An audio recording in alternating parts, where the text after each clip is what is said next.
So we are here today with a Dream Hunter interview. Today we are lucky to have a Toronto native, Adjoa Duncan. So Adjoa, what did you want to be when you grew up? My mother likes to tell me that I wanted to be a nail polish putter-oner When I was four, I wanted to be a nail polish putter-oner. Not an esthetician, nail polish putter-oner. And then I don't know what I wanted to. I didn't know what I wanted to be. Oh no, I wanted to be an architect for a little while. In high school, and then I had actually no idea. I just wanted to have fun for a while, and I wanted to be happy, right? Like I just wanted whatever I did. I just wanted to be happy and have fun doing it. Awesome. So how did you find happiness in beauty and in kind of the taste buds? Well, this was my first job. Like doing pastry was my first job, and then from there I traveled for a bit. Like I did Europe, whatever, early 20s, that sort of thing. And then when I came back, the first thing I was there, I was an au pair, and I missed baking and sugar. And then I took up, I meant to take up a cake decorating class, and I never got around to it because I came back and went to George Brown. I signed up for George Brown and when I went to downstairs, at the time they had the pastry downstairs. Okay. And I went downstairs, and it was like the heavens opened up, and angels were singing. It was just like, oh my God, this is what I missed. This is it. So what was it when you walked into the room? When I walked downstairs into the pastry kitchen, where they had the sugar and the butter, where the pastry classes were, it was like, oh right, this is where I'm supposed to be. Really? Yeah. So just seeing the sugar and the butter. It wasn't even seeing it. It was the smell of being in a bake shop. Like, 'cause there's a certain smell, like the smell of sugar and like flour in the air. No matter how much you clean it, it's always going to be there. Like people tell me I smell like baking when I leave here. I don't smell it, but it's like one of those things that you can never get rid of. It's always around, which is a good smell, I suppose. But yes. Let's hope so. Yeah, I know, right? So yeah, no matter, like it's that smell that's in the air, and that's what sort of reminded me of, oh right, this is where I'm happy. This is where you're happy. Yeah. It's like being in this kitchen with that smell of sugar and flour. Yeah, this is getting to your vanilla. DNA. Exactly. This is where I'm happy. This is it. And so when did you first declare the dream to yourself about having your own place? That wasn't until years later, like until a few years ago actually. I had 7 friends who got married one summer. And these were all friends from like high school and like 7. Yeah, 7 in Oh one my summer. gosh! Everyone has. I know, but everyone has those. I remember. I think I basically existed on cake and vodka that year. Perfect summer. Exactly. And the reason is like flour which is like wheat and orange juice and potatoes. I'm basically a vegetarian. And so I did a whole bunch of wedding cakes that year, and then I also did a very good friend of mine, her birthday cake, and she gave someone my name, and then they gave someone else my name, and then they gave someone else my name, and then So it sounds like word of mouth. Just it was out. really, really fortunate. It was very, very much word of mouth from the And then beginning. when did you decide, hey, I'm onto something here? Like this could be something more. That Christmas, I was completely exhausted. I had dreads at the time. I was completely exhausted.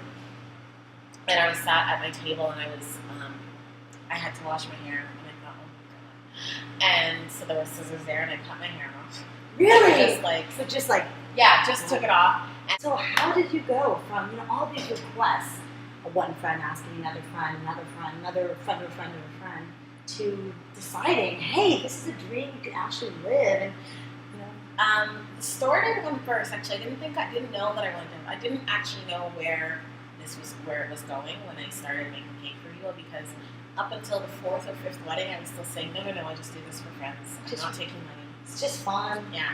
And pure love. Yeah, exactly. Like, just because, these are friends that I've gone to high school with, or that I've known in my early 20s or whatever. Like, it was something that I always thought I was going to do for them, so I didn't, I wanted to keep it. So tell us about the journey. Actually, the journey of the self-critic. That's what I really want to know about. Self-critic? Because sometimes from that moment when you walked into the kitchen at George Brown and thought, I love this. This is where I want to be all the time. To sitting here in your very own store on one of the most popular streets in Toronto, Canada, it's a gorgeous store. There must have been times along the way where you had those voices, like, come on, you can't really do this. Yeah, some out loud, some in my head. So how did you deal with those voices and those moments of self-doubt? Well, most people who know me know that I sort of do what I want anyway. Rebel. Yeah, and it's not so much rebel, just as stubborn. So, like, I can hear no, but I really hear no as like, oh, that means I just have to work harder to get you to say yes. Okay. A lot of times, right? So no is just a yes, not yet. It's sometimes, a lot of times, right? I also know I've learned, rather, which battles to actually fight. Okay. And a lot in the creation of the store, which battles to actually fight, which things are, because it's not, this was not all me. There was a lot of heads and hands involved. So there are some things that I sort of thought I wanted initially that they worked out much better the way they are now,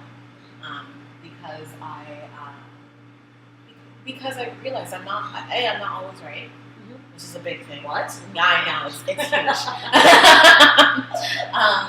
And B, other people are more right than I am.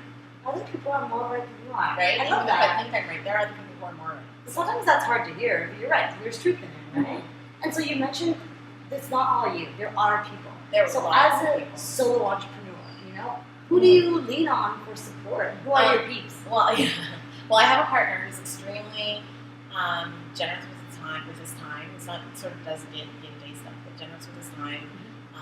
And his wife, who is also been extremely helpful, like just the design of the place and the way it looks. Fantastic. And also kind of being 24 hours around desserts. I mean, what's a guilty pleasure for you? Butternuts. Butter tarts. Oh, that came out. Yeah. Blurted it out. Yeah. Butter tarts. Yeah. No question. Hands down, people. It's because I didn't make them all the time. So before, so now that I am making them a lot, they're there all the time. Okay, And I love it. Yeah. Awesome. And so, being an entrepreneur and also a baker extraordinaire, you must have an idol of your own. That if there's one person who's going to walk through your door in an hour, and you're going to have 1 hour to spend with them, face to face, who would it be and what would you guys do? It would be probably like someone like Sylvia Weinstock. Sylvia Weinstock? Can you check me down? Sylvia? Yeah, she makes cakes in New York, and she started out as like, I think she started later in life as just making cake, and she's now like a little old maid lady who makes cake. Well, she runs this, she's this huge like operation now. She has people who make it for her, but she still gets to be like, when she still has a corner, she gets to make cake, and she makes the most amazing creations, and it's just that she really doesn't seem very. She was extremely humble about what she does. Okay. So humble, this cake creator, she makes these beautiful customs on cakes. And she just seems simple. I love that. She seems simple. Some of those things. So what if Adjoa 10 years ago was to walk in and the other person walked in and sat down beside you? What advice would you give to her? Keep going. Keep going. Keep going. Keep going. And keep going. Yeah. Yeah, it's just keep going. Honestly, just Tell her. keep Tell going. her. Keep going. Yeah, keep going. Yeah. Yeah, it's Okay. There's going to be tough times. There's going to be challenges. yeah, and there's going to be more fun times. Yeah. Lastly, what are 2 rules you live by? One of them is nothing worth having is easy. Okay. That's what helps you keep going.